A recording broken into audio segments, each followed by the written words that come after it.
Hey folks, while most people view tanking as a role that aims to minimize its damage taken, the destruction build for Warlock Tanks is able to put out a monstrous amount of single target DPS and threat. While I wouldn't recommend this setup for new players, as it lacks a lot of the survivability present in Demonology, anyone able to master the destruction rotation can expect to see a large increase in their single target damage. Compared to other Warlock Tank playstyles, this build is a bit more straightforward when it comes to talent and rune selection, but there's still a lot of complexity to be found in both the rotation and the gearing process. Within this video, I'll teach you everything important that you need to know in order to properly build and play your Destruction Warlock Tank. Alright, first and foremost, I think that discussing the talents and the rune selection is going to be the most important thing, because as I mentioned at the start of this video, there really isn't a lot of flexibility here, but the lack of flexibility is largely due to how powerful some of these destruction talents are, and they effectively define the build. So it is really important to understand what talents we're picking and why we're picking them, what they contribute. And there are some, flexible picks, individual talents that you need to select to progress down the tree where you have some wiggle room. So, for starters, I want to talk about Ruin because this is the main talent that defines this build. There is some flexibility in terms of how you get to Ruin, but no matter what, this talent is bonkers. Increases the critical strike damage bonus of your destruction spells by 100%. It's a lot of damage. This basically makes your crits hit twice as hard. I hope I don't need to explain why that's so good. Now, obviously, this does make the build a little bit RNG, because if you are chaining crits, you are doing insane damage. If you are not getting crits, well, that kind of feels bad. So, a little bit of give and take there. It's one of the reasons I don't necessarily love the destruction playstyle, because it tends to feel very feast or famine. But when it is in the feast mode, whew, Ruin gives you insane amounts of damage. And leading to Ruin, you need to take Devastation, which gives you 5% crit in total. And one of the main talents that we will always be taking, as we'll get down there, is Improved Searing Pain. This, in total, gives you 10% additional crit on your Searing Pain spell. And hey, if you know anything about Warlock Tank, you probably know that you are pressing Searing Pain a lot, no matter what style of play you're going with. So this is basically the cornerstone of Destruction, whereas for a lot of other specs, it's just kind of that filler spell that you use to get threat. But if you take a look at your damage breakdown on any boss where you're running this Destruction build, Searing Pain is going to be a massive chunk of it. This is the button that you'll be pressing throughout the entire fight. So obviously getting an additional 10% crit on it, it is close to just having 10% more flat crit, since this is so much of your damage as a Destro tank. And of course, that means that you have a higher chance of getting the benefit of Ruin, which just makes your damage really crazy. So these three talents, this is the backbone of the Destruction Warlock Tank playstyle. Everything else just kind of builds around this little kit here. And I should also note, this is why I did not recommend running this at low levels. So I've gotten a lot of questions on what I would recommend for leveling, and I've said this before. I think running Affliction is best for leveling, but since a lot of people say, how would you recommend playing Destruction or Demonology and stuff while leveling a Warlock? Up until pretty much level 40, the answer is you don't. You shouldn't. So, in order to really make Destruction shine, in order to make it actually really effective, you need to have Ruin. Before then, it's just not super great. So if you are dead set on playing Destro, I would highly recommend leveling as something else. And then when you get to the required level to take this, which is somewhere in the 30s, I believe, you can then respec and take Ruin and start blasting away with massive Searing Pains. Now, as for the rest of our talents, you will always be putting 5 points into Cataclysm. It's one of the first talents, 5% reduced mana cost. This is not going to have a colossal impact on your, mana conservation throughout a fight, but obviously you're going to mostly be pressing Searing Pain and Incinerate and Immolate, as we'll get to when we talk about rotation. So having slight mana cost reductions throughout the entire course of a fight means that you'll be pressing Life Tap less, and in some cases, if the fight is really short, you won't need to Life Tap at all. So it is just nice to have. The other three talents here, this is where there is a little tiny bit of wiggle room. Aftermath is not good for any PvE scenario, and this is a PvE guide. I just want to make that clear. I might cover PvP in the future. A few people have asked about it. I would not recommend Destruction for PvP, but if you are trying to make a hybrid PvP build, you can take this just because the other two talents are less impactful, but realistically speaking, I just don't think this is worth running. I think if you're going for a pure PvP build, there are better options, namely Demonology, and in raiding, this is just a dead talent. This really does nothing. Just want to make that absolutely clear. So as I've kind of hinted at, your next 5 points, in order to progress to this portion of the tree where we start reaching devastation of like the core part of the kit, it comes down to either improved Shadow Bolt or Bane. Neither of these talents, in any realistic destruction scenario, will actually give you much impact whatsoever.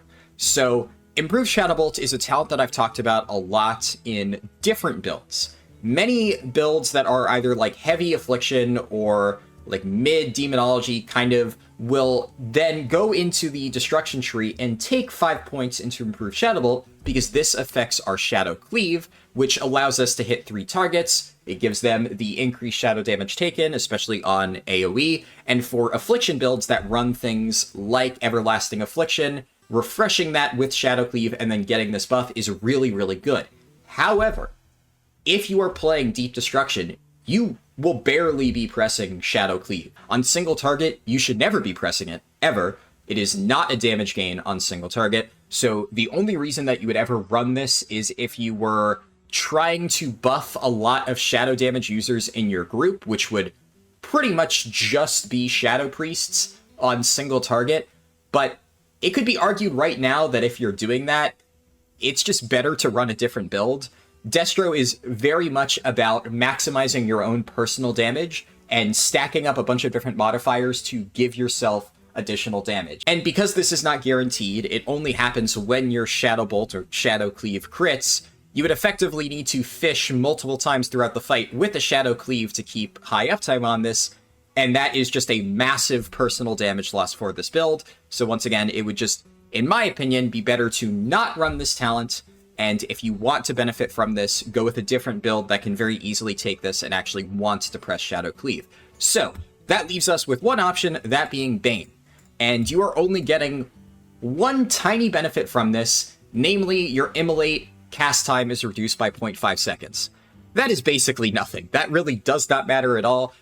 I'll talk about Immolate when we get into the rotation, but the TLDR for Immolate is that you are barely going to be pressing it. You will press it at the start of a fight when you are doing your opener, just because you can precast it, and on very specific boss fights where you have windows to hardcast, it can be beneficial to cast 1 or 2 extra Immolates.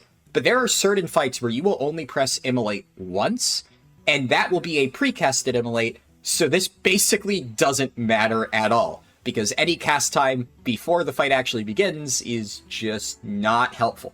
So Bane is really a worthless talent, if we're being honest, but it has very, very, very marginal value, and realistically speaking, these other two talents give you nothing. In any Gnomergon scenario where you would want to be running this build. Everything else is pretty straightforward, because now, as we've already said, we just put 5 points in Devastation, we put 5 points in Searing Pain, we put 1 point in Ruin. Now, we have 10 points left to spend. The next talent that we want to take is Emberstorm, down here. This is another crucial part of Destruction. The only reason I wouldn't put it on the same level as Ruin in terms of how impactful it is while this is good, I have seen a lot of Destro builds that do not take Emberstorm, and they can work perfectly fine. But this is definitely the better way to play it, and most single target builds will run it. And this is probably a good time to talk about the 2 slight variations of Destruction. So the build that I am talking about in this video, as I've hinted at by saying that it does really high single target damage and it's really good for certain bosses in Gnomergon, is the single target damage playstyle for Destruction. That is the one that you'll see most people playing. However, there is a very different type of Destruction build that runs a lot of the same talents that takes Intensity.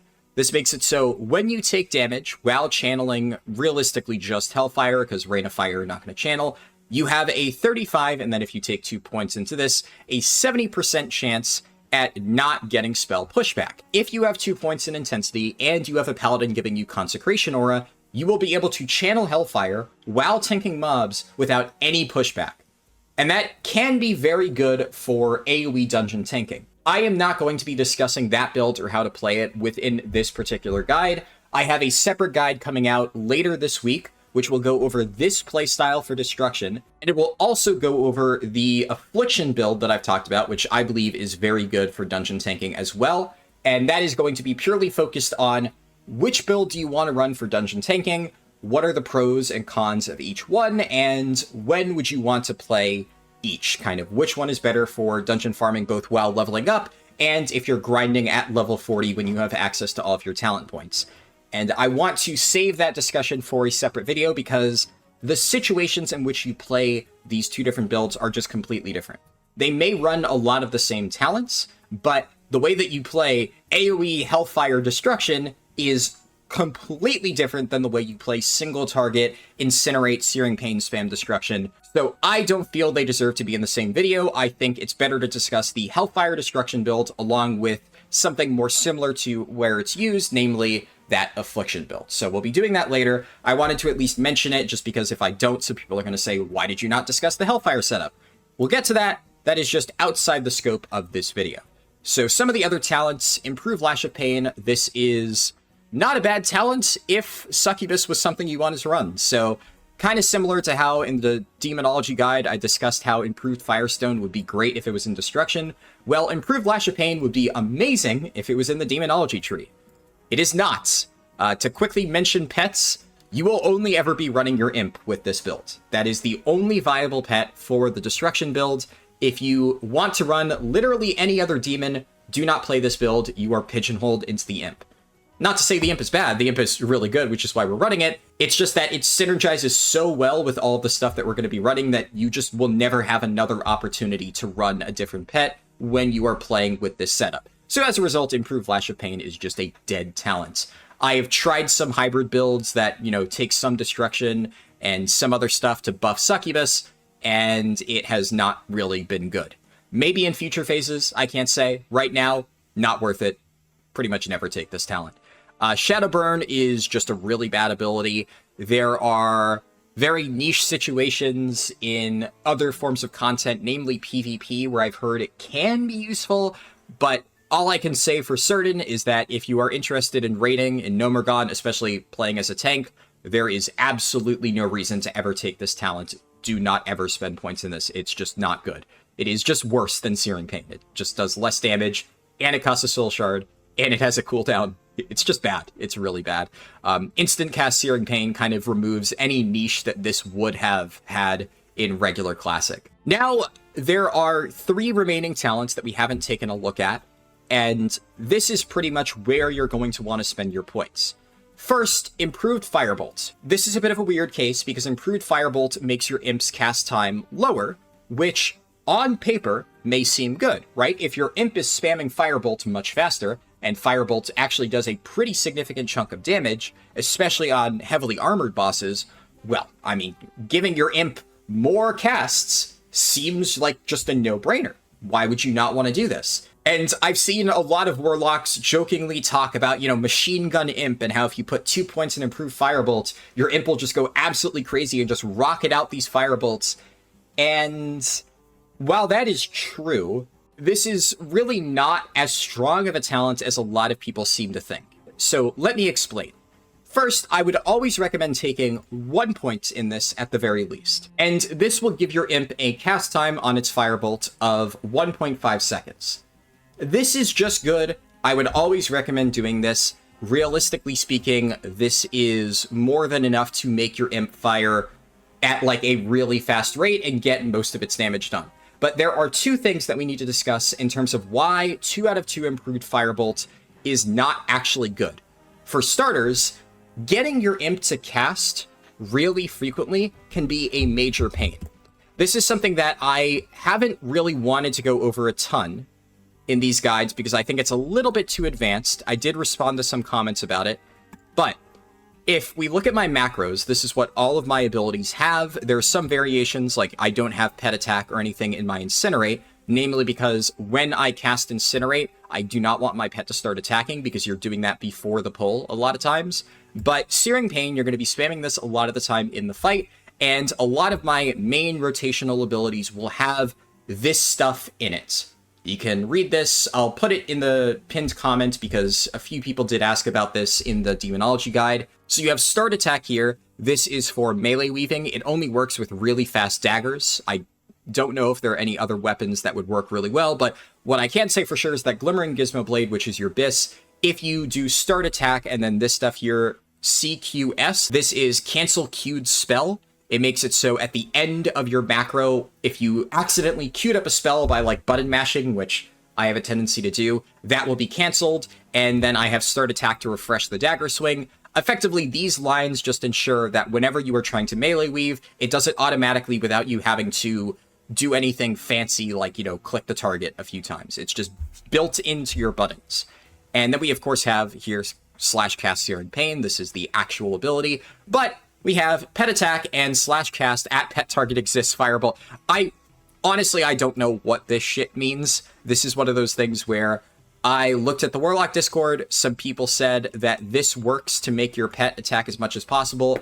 They explained basically it's when Firebolt is not in the process of being cast, if your pet is effectively just sitting there doing nothing, and your pet has an active target, it will start casting a new Firebolt, I think is the best way that I can explain it, because I do not know exactly how the lingo for World of Warcraft macros work.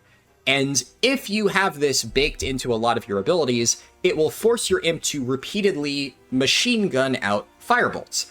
And if you don't have this, there are periods of time where you can look at people's logs, and their imp will just sit there and do nothing.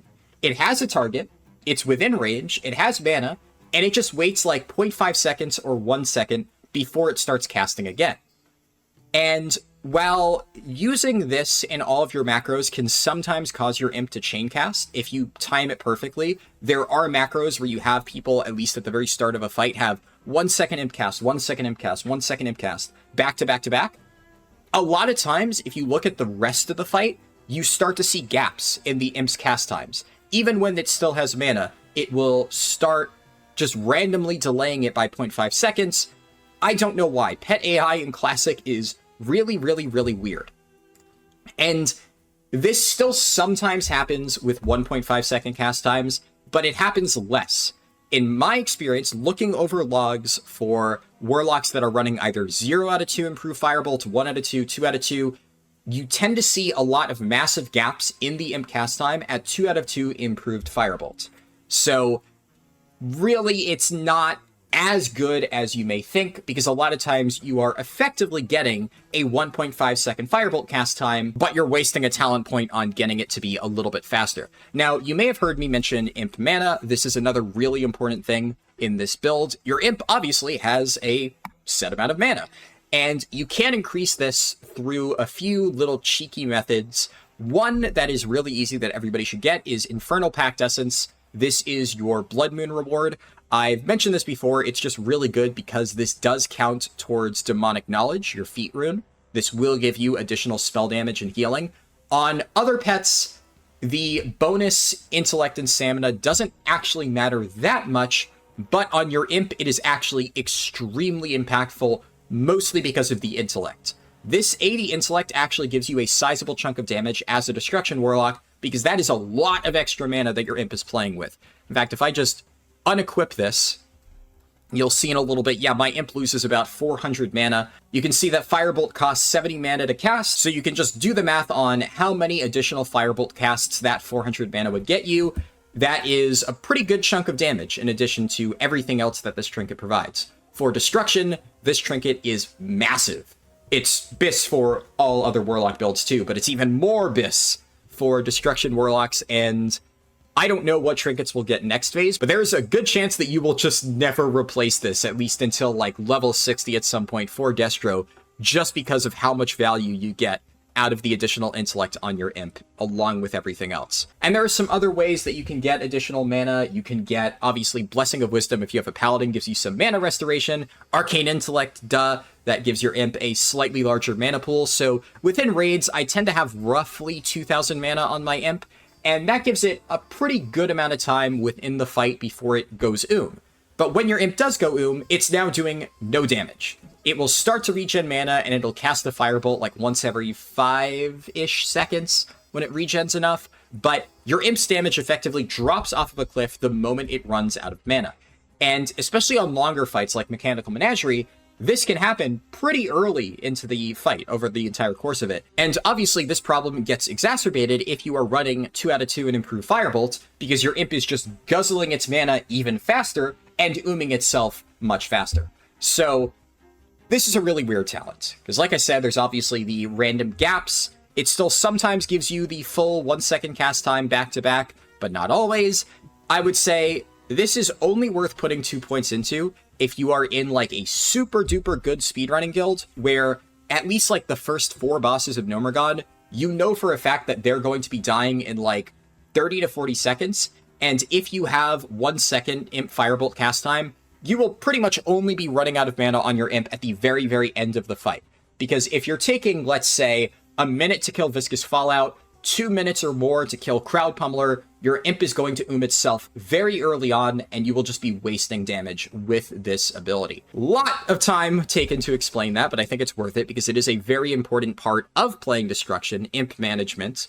And as for the other talents, basically, if we're not putting 2 points in Improved Firebolt, where's that other point going? Well, for starters, Improved Immolate. This is personally what I like to take, just because even though I said before that Immolate is not a major source of damage for you, it does give you some additional damage on that initial instant cast of Immolate. Worth noting, this is just the initial damage, so Immolate, of course, hits for 134 and then 255 over 15 seconds. This is just whatever the snapshot happens to be right now with my spell power. But you can see here that the dot portion of Immolate is much more than its initial damage. So this is less damage overall than it may appear if it was just increases the damage of Immolate as a whole. But if we are approaching Improved Firebolt 2 out of 2 from the standpoint of, in many cases, it actually gives you no damage, then we can kind of see why having anything else would be better. One thing I will say, Devil's Advocate, again, for Improved Firebolt. This is fairly recent. I will talk about this a little bit later when we discuss runes, but most people right now are running Grimoire of Synergy. It is pretty clear that this is now the best rune for your belt, and because a lot of your damage tends to be front-loaded with stuff like Neurolinked Arcana Filament, this gives you a big chunk of spell power, or if you're getting PI at the very start of a fight, stuff like that, you could make an argument that getting more chances at a Grimoire of Synergy proc from your imp at the start of a fight will increase the odds that you get that buff aligning with all of the stuff at the very beginning. And in that case, it doesn't matter if your imp itself later on, because then you're getting all of your proc chances front-loaded, which could result in more damage. This is really min-maxy. This is something that I think 90% of the people watching this video do not need to worry about, but there is an argument to be made there. I think in most cases, I'll talk about Grimoire of Synergy later, like I said, I think it's just a very random ability, and while you could try to do stuff like that to manipulate the RNG, I don't necessarily know if it would be worth it. I really think a lot of times it's just not going to be worth the investment. So, talked about Improved Immolate, talked about Improved Firebolt. Destructive Reach is an interesting one. Now, if you are like me, and you are an absolute parse whore, you're probably not going to want to take Destructive Reach because you might notice that this doesn't boost your damage at all. Nothing about this gives you more damage. However, increased range on your abilities has a lot of really nice utility on certain boss fights. For starters, on fights like Viscous Fallout, where you have to kite the boss out of sludge, sometimes if it's like in the middle of a cast, this can help you if you have like one of the little ads running away, about to reach the bindings and turn into an ad. You can snipe it with the Searing Pain from farther away. Crowd Pummeler, this won't really ever help, same with Electrocutioner. And I guess Grubbus, the only advantage to this is if you are not fighting Grubbus in the tunnel, you can start attacking Grubbus from further away and pull him out of the tunnel. It's a fairly niche thing to have in the context of Nomergon, but I do want to at least mention that Destructive Reach, increased range on your abilities, is a very, very powerful effect that in the right context could be game breaking. And if you are playing a destruction setup for something like destroying bombs on Thermoplug. I would say Destructive Reach is nuts. I don't necessarily know if this would really help with actually tanking Thermoplug. The only situation where this might be good is kiting out the flame vents, but usually if you're playing correctly, you can stay within range without actually taking flamethrower damage, so it doesn't help that much. Really, it's just the bombs. Being able to snipe them if you're like across the room and one of the pillars activates, this could be good. But for a main tanking Destruction Warlock setup, which is what this guide is for, I don't really know if Destructive Reach offers you a lot.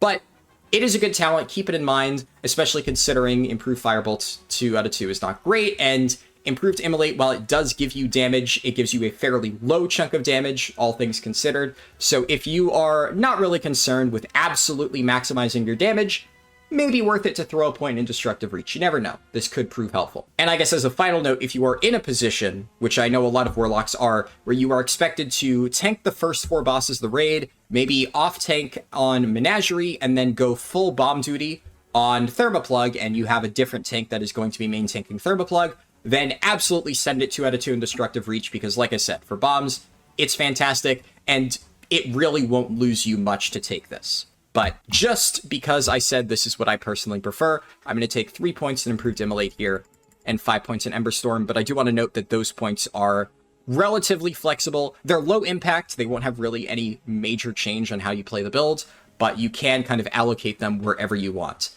And finally, we have one last point that we can spend. We're going to pop over to Demonology and put it in Improved Imp. Really, there's not a lot of decision-making there.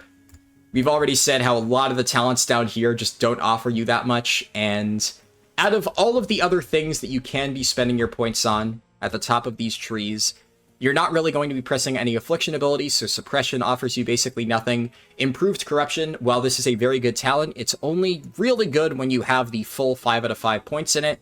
Demonology, Improved Imp is, well, what you're going to be running the entire time, so this just gives you 10% more damage on Firebolt. And Fire Shield you generally won't be running. Druids with Improved Thorns tend to give you more damage if they put that on you. But Blood Pact, this gives you a pretty hefty chunk of stamina, and it also benefits your party members. So generally speaking, this is just the best place to put that one spare talent. I really don't think there's any strong argument to be made for anything other than 1 out of 3 Improved Imp. I'll touch upon the level 50 talents a little bit later, but I think before we do that, I want to talk about runes. Pretty straightforward. There is really no wiggle room for a lot of stuff here. Master Channeler obviously is very powerful, but if you are running this build, you need to be taking Lake of Fire. Lake of Fire makes it so your Rain of Fire will drop a little puddle on the ground, this little glowing thing here, and it makes it so any targets standing within that patch will take 40% increased fire damage from you or your demon pet, which would be Tarfip over here, the Imp. And while the Imp in general does do a lot of damage, Lake of Fire is really the main reason why Imp is the only true pet that you can play with as Destruction, because Firebolt does fire damage, and this boosts it by 40%, which is a pretty massive modifier. So unfortunately, this is the only viable chest rune that you could run with. I really hate the way that Lake of Fire plays, and I've seen a lot of Warlocks also share that opinion. Unfortunately, if you're playing this build, that's just what you gotta do. If you don't like how Lake of Fire plays, don't play Destruction, just play Demonology or something else is what it is. Alright, Editor Haraldin chiming in really quick. There's actually something very important about Lake of Fire that I just completely forgot to say. That is, you should always be using rank 1 Rain of Fire. Never cast a higher level rank of Rain of Fire. It is just a waste of mana. You get the full 40% damage increase from the lowest possible rank, and it costs significantly less mana. Honestly, one of the main issues with running Lake of Fire is that you will guzzle mana over the course of the fight, and that problem just gets worse if you are running the higher rank. The only advantage to using a higher rank is that the Rain of Fire itself will deal more damage, but as I will explain later on, you are never going to be channeling Rain of Fire. You literally just cast it, immediately cancel the cast to get the lake on the ground, and then go back to doing your other stuff. So yeah, rank 1 Rain of Fire, always use it, put it on your bars, make sure that if you have just a /cast macro, you are updating it to have rank 1, because those will always default to the highest rank. Very, very, very, very, very important. Want to make sure that I remember to say that, because it will screw you over if you forget to do it. For waste, I talked about this a little bit before. Invocation obviously is completely dead. We already discussed some of the advantages of Grimoire, and like I said before, this is just the better talent. It is going to give you the most damage on average, but unfortunately it is really random.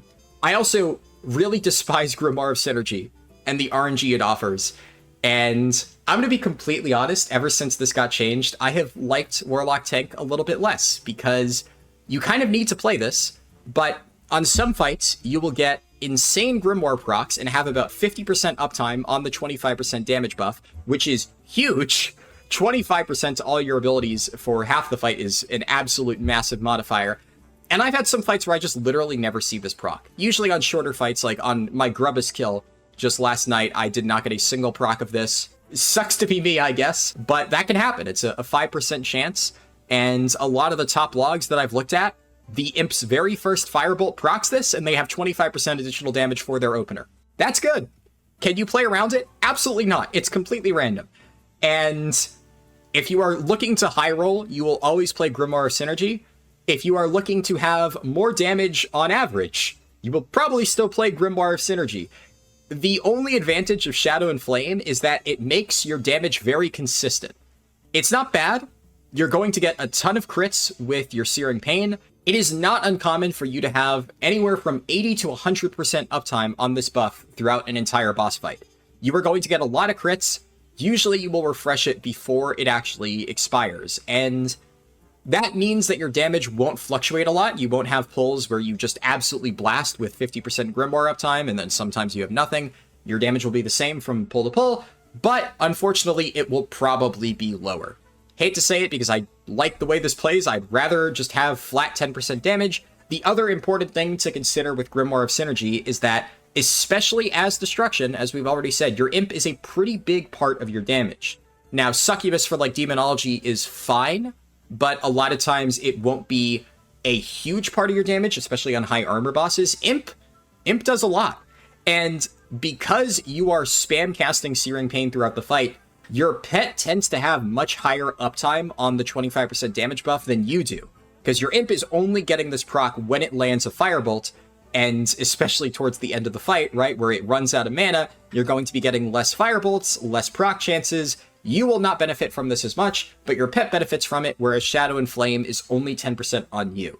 So, in that sense, Grimoire is kind of double dipping. It's giving you a buff to both your damage and your pet's damage, which, well, still counts as your damage for the purposes of, well, anything realistic and logs. So, yeah, Grimoire Synergy is just better. I don't like the way it's set up, but that's just how it is. Now, for legs, you've got to take Incinerate. It's another one of those like Lake of Fire, where that is just a core part of this build. That is kind of why this works. You do not want to spam Incinerate. This is something that I've seen a lot of people do wrong. They just take Incinerate, they spam cast it, and they only use Searing Pain while moving. But the reality is, while the tooltip may not reflect that, right, because this is 187 to 217 and Searing Pain 93 to 112, this may seem lower, right? But in practice, first off, Searing Pain is instant cast, but also Searing Pain has a much higher crit chance. And you want to make sure that you are critting as much as possible to benefit from Ruin. So, it is much better to just cast Incinerate to get the 25% damage buff, and then spam Searing Pain, than try to chain Incinerates, even if it seems like it would do more. Now, as for getting Incinerate casts off, I would say that is the hardest part of playing Destruction properly, because you have to sit here and actually hard cast the ability. And I'm going to run over here, and we're going to beat up a buzzard to demonstrate how this can be a little bit challenging. So, okay, we got the Ridge Huntress here. If I'm going to press Incinerate, see, it has a long cast time, you got the first cast off. Now, like I said, you don't want to spam it, but now I take a hit, I get pushback, right? Oh, that time I actually dodged. Nice. So if you get lucky, if you dodge, then, hey, that's pretty good. But a lot of times that's just not going to happen. A lot of times you're going to take, like, really frequent hits. You can see there, yeah, got pushed back a little bit. Push back again right before the end. So while this supposedly has a 2.25 second cast, which is still very long for something that you want to be pressing as a tank, in practice it can sometimes have a 3-second or longer cast time due to boss pushback. And this is a very difficult thing to play around as a tank. Especially if you are main tanking, you are going to be taking a lot of hits, and one of the biggest skills that you need to develop playing this setup is knowing what times during the boss fight there's going to be no attacks coming out. For instance, sneaking in an Incinerate cast right as Viscous Fallout goes to summon his little ads. He's not going to be attacking you. You can sneak one in and get the buff refreshed. Or on Electrocutioner, that's the best one to do it, but you got to be careful because Gnomeregan Smash, his main ability, when it finishes, does a little pulse of damage. And that pulse of damage can cause pushback. So the best time to cast Incinerate is to start the cast before he begins casting Gnomeregan Smash, when he's not going to land any additional auto attacks, and then he'll immediately start the cast. You finish the Incinerate as he's doing his wind-up, but that could be really spooky because if it turns out that the Gnomeregan Smash is aimed directly at you, you need to finish your cast and get out of the way or you die.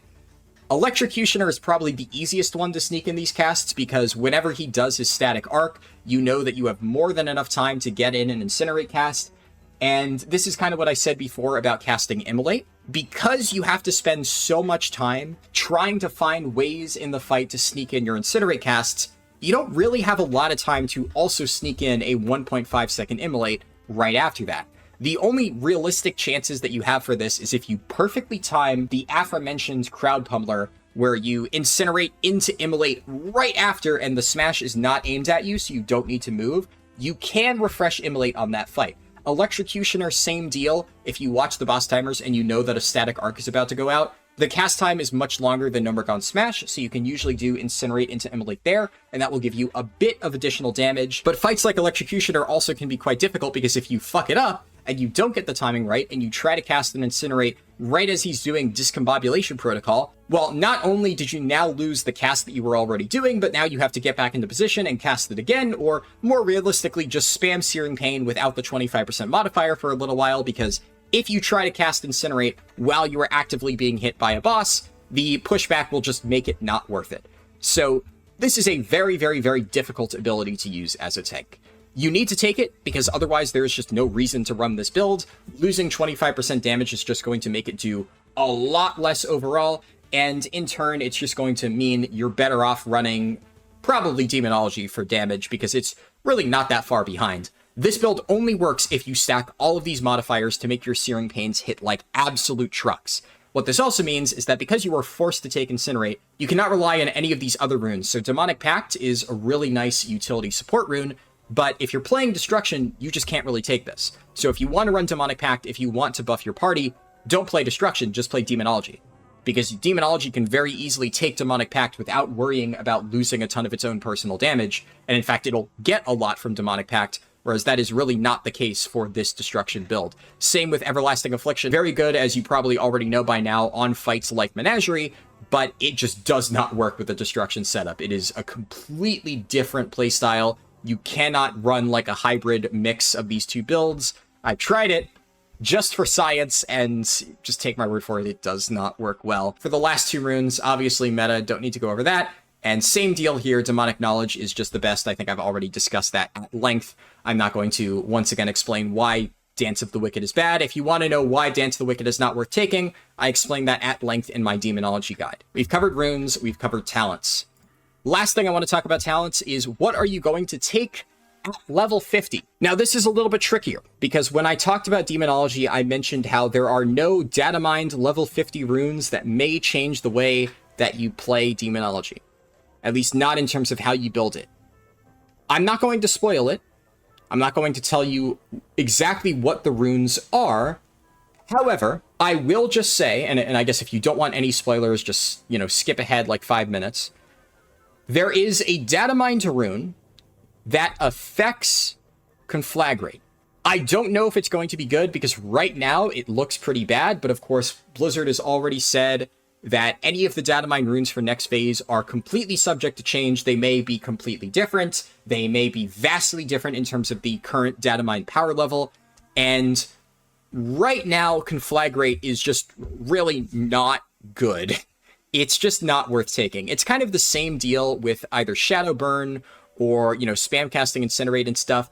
There is no reason to press other abilities when your Searing Pain right now is just absolutely bonkers strong. And this would also require you to put 2 more points in Improved Immolate, which is not the best. Not super hard to invest in that, but just not really a great investment. Now, if that rune turns out to be really good and somehow makes Conflagrate actually worth pressing, because right now it's just not, then maybe you would spec into that. This is the kind of thing where if that ends up being the case, I would maybe make a follow-up video just to explain those changes to the build.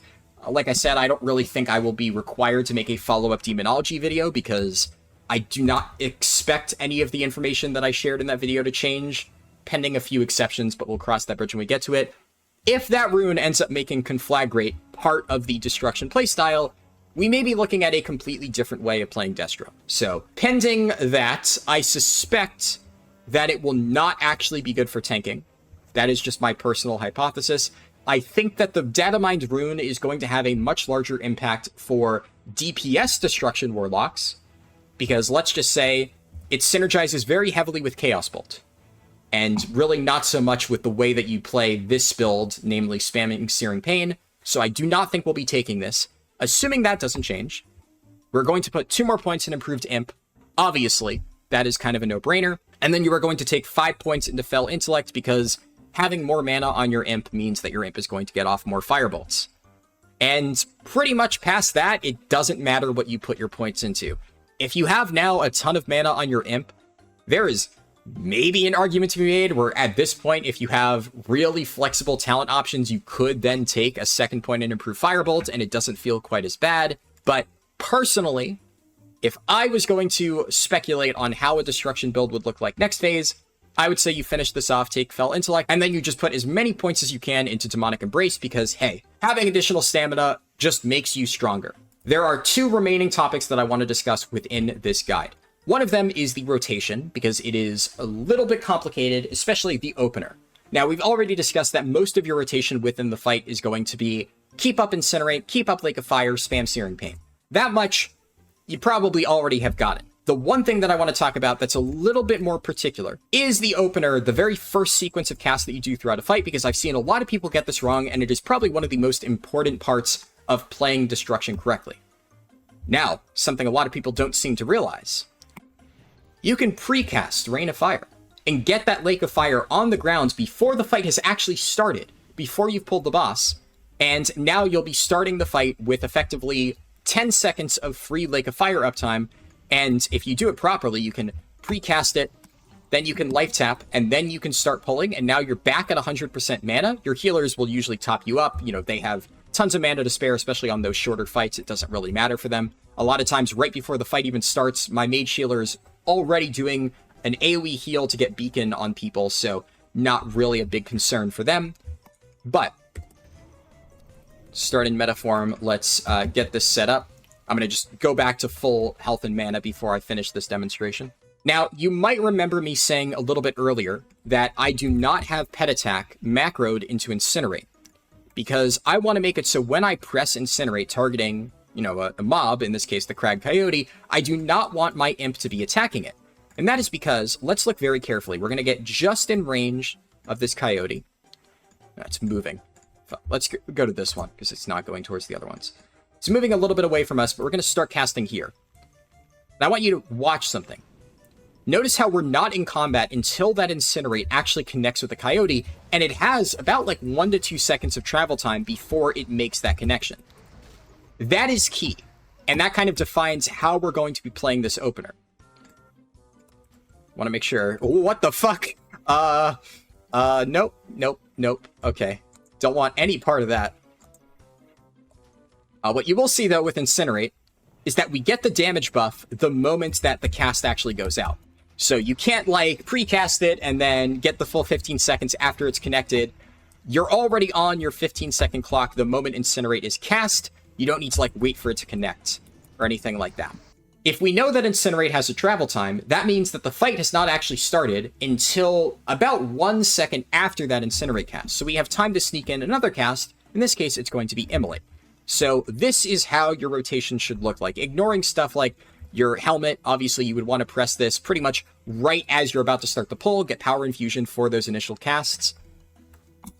A lot of times I also like to press it after my stuff connects, so you build up all your stuff. Let's do this. So I'm going to get in range here. I hope that Paladin doesn't kill the Coyote so I can do this demonstration. Perfect. So I'm going to precast Lake of Fire. I'm going to start this Incinerate cast. Fuck. Hey, this is one of those cases where Destructive Reach actually helps. Now, most bosses are going to be stationary, with the exception of Viscous Fallout, which does patrol around a little bit. This is much easier to do on a stationary fight like Crowd Pummeler. I'm going to precast this. We're going to run up. We're going to cast our Incinerate. We're going to start casting Immolate, and then the moment it connects, we do Curse of the Elements. And now we can just do Searing Pain. Now, I haven't mentioned this before, but Curse of the Elements, this is going to be the main curse that you're going to want to apply throughout the fight. Now, a lot of people are going to ask you to apply Curse of Recklessness to reduce the armor, and look, if you're in a group with a ton of melee DPS, and that's what people are demanding of you, then gotta do what you gotta do, I guess. But unlike the Demonology build that we discussed, where you don't really get a ton of value out of anything but Curse of Agony, having 6% additional fire damage and reducing the fire resistance of your target is colossal. This is really, really, really, really good for your personal damage, and generally speaking, you will be using Curse of the Elements. And the perfect time to do it is right after that Immolate cast. So let's see it again, because I know this can be a little bit complicated. It's probably the hardest thing to really nail down out of this Destruction playstyle. We're going to do Immolate, and then we're spam casting it. Right as that Immolate goes off, since it's instant cast, we're going to get that. We're going to kite it into our Lake of Fire. Boom. We get a crit 870 hit from Searing Pain there. Absolutely massive. And I don't really have, there's no target dummies in this game, so I can't sit here and smash a target dummy. That's why we have to beat up on the random wildlife to test out these abilities. But on a longer fight, that's pretty much what you would do. You would get this rolling, press your buttons, and then just Searing Pain, Searing Pain. And then when you get a chance, obviously, Incinerate lasts for 5 seconds, 3, 2, around this point, just keep an eye on it. I'm like, okay, I need to start looking for an opportunity to recast my Incinerate. So if I see that, according to my DBM, Crowd Pummeler is about to do Gnomeregan Smash, I start casting Incinerate, I get it off right as the debuff is expiring, and Lake of Fire, same deal. It's much easier to refresh because you are not actually channeling Rain of Fire, you are only pressing it once. You can see me do that. You just do Lake of Fire, and then boom. Fire, boom. It does not stack, by the way. You can see that I have multiple puddles here.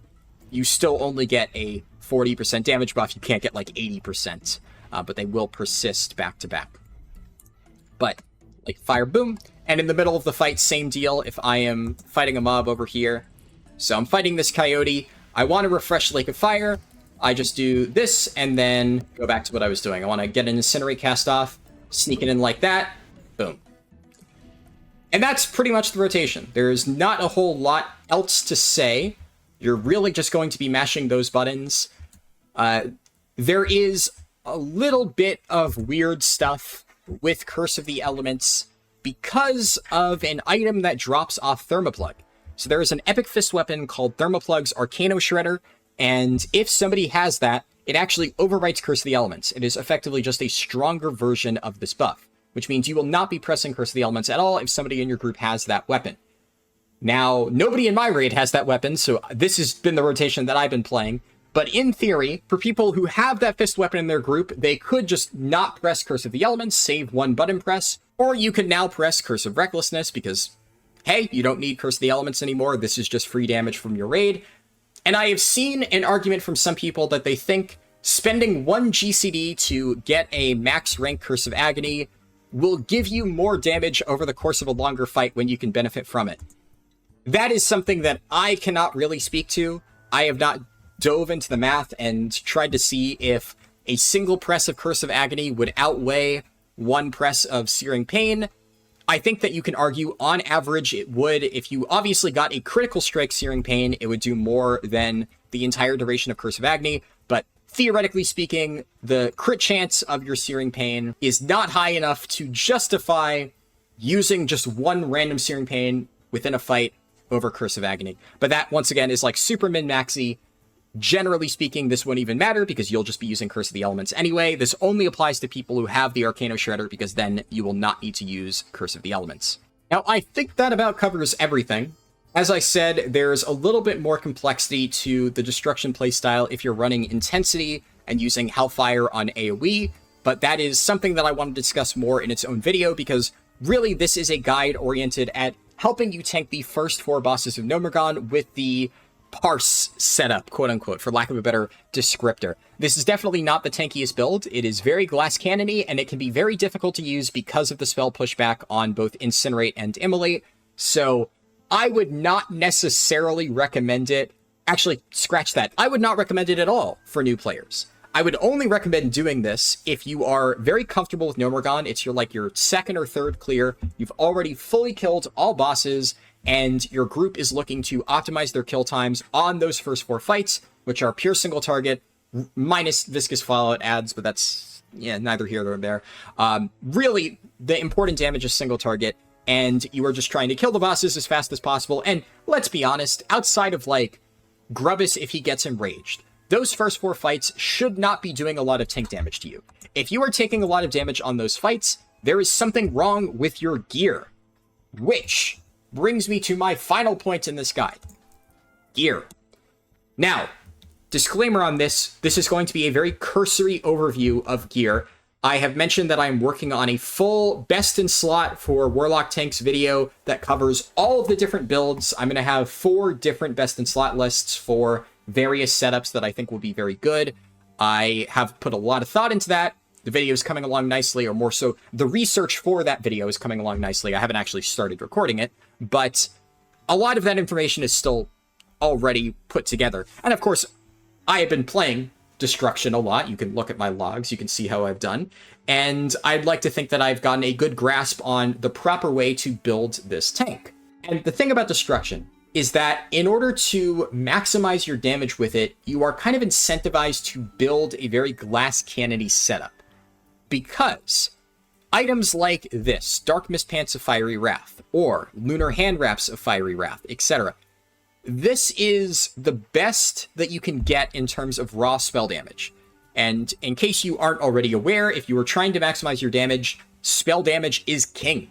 You don't want intellect, you don't want anything else, really. You either want specific school spell damage or generic spell damage. So like this, increases the damage and healing done by magical spells and effects.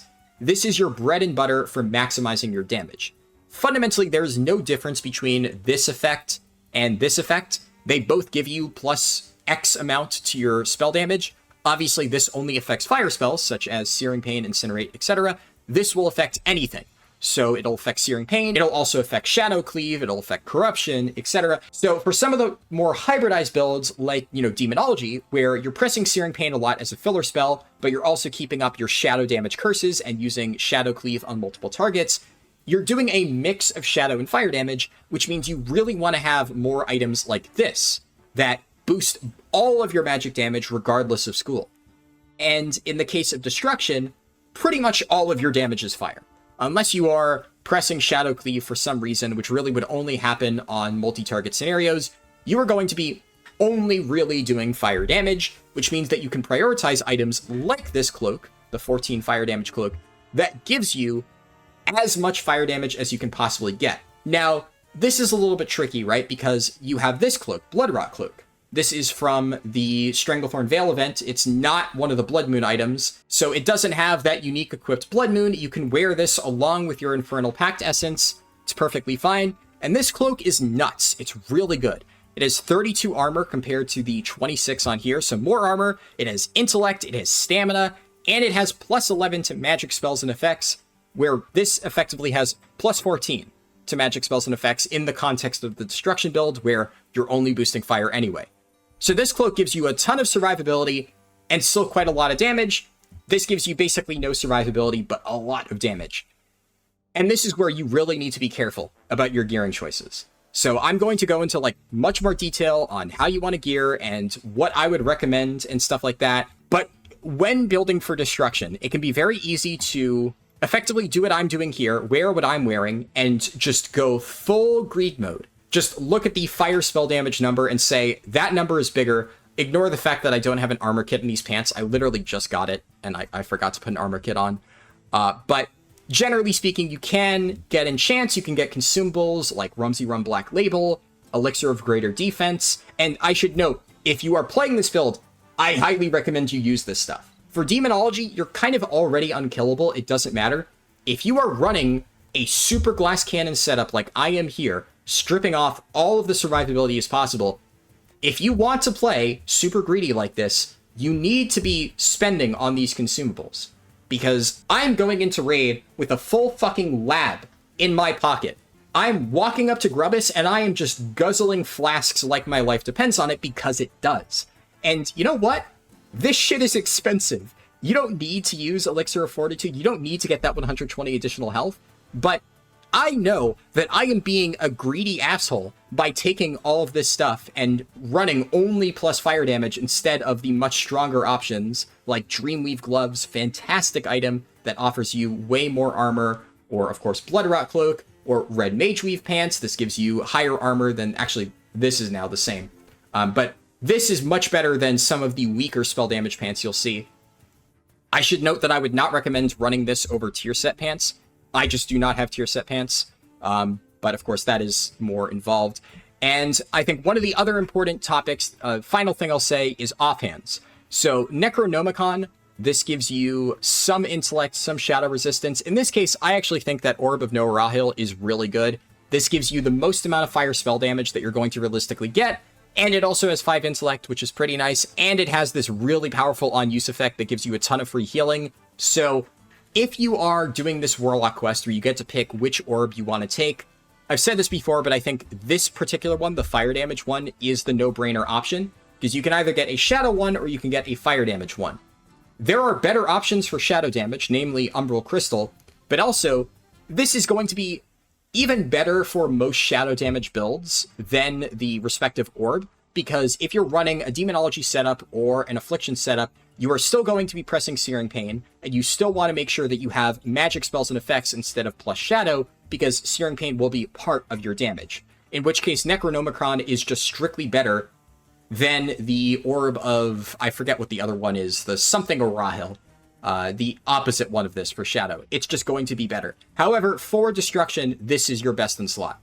I've already talked about Firestones, because I'm sure somebody's going to ask about it. If you want to know why Firestones are absolutely terrible, which section is it? Oh yeah, it's under Demonology. If you want to know why these things are absolutely dog water and you should never use them, go watch my Demonology guide. I have an entire rant about Firestones and why they're terrible. Do not use it. While it technically gives the same amount of fire damage as Orb of No Rahil, it offers you absolutely nothing else. So this is just strictly better, literally strictly better than a Firestone. So I know that this was a little bit meandering. I wanted to make it clear on the topic of gearing that effectively you can build it to be very glass cannon-y. Whether you choose to do that is up to you. Obviously, I can't control how you play. I can just suggest what I believe to be the right ways to play are.